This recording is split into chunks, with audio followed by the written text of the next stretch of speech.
ஏன் விஜய் ஒரு சீட்டுக்கு 2 சீட்டுக்கு இப்படி அல்லோடப்பட்டு இருக்காரு அப்படின்னு எல்லாருக்கும் இந்த கேள்வி இருக்கும். விஜய் நினைச்சா அதிமுகவோட சேர்ந்து தன்னுடைய பெரும்பான்மையில ஆட்சி அமைக்க முடியும். விஜய் முதலமைச்சராகவும் துணை முதலமைச்சர் எடப்பாடியாவோ அல்ல வேற எம்எல்ஏவாக்களும் ஆகலாம்.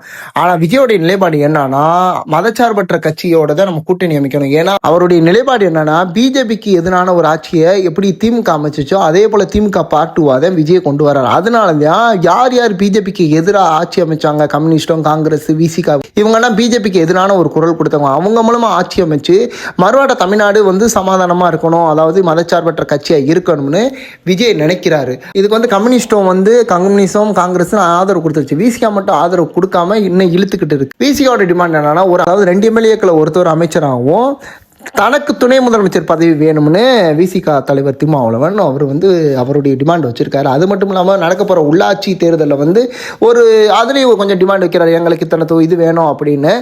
அது வைக்கிறதுனால என்ன, இது விஜயை பாதிக்குமான விஜயை பாதிக்கான. விஜயோட நிலைப்பாடு என்னன்னா, ஆரம்பத்துலேருந்து ஆட்சியிலே அதிகாரத்திலே பங்கு தருவோம்னு தான் சொல்லியிருக்காரு.